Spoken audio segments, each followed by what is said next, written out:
Subo na to ang sin cosine using this technique. So example, sin 30.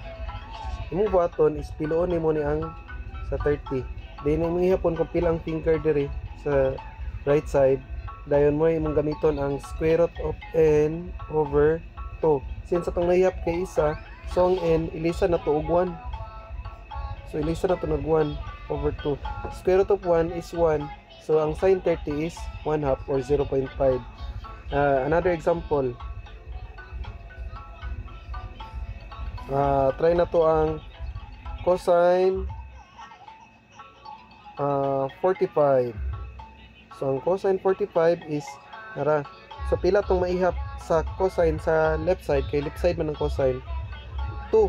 So ang n dire ilisa na to og 2. So square root of 2 over 2. Since lowest term naman na sumo ng final answer.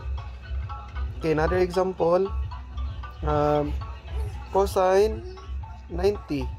So kung cosine 90 kani atong piloon, since wala na tay maihap nga finger sa left, so ang n ilisan na nimo og 0.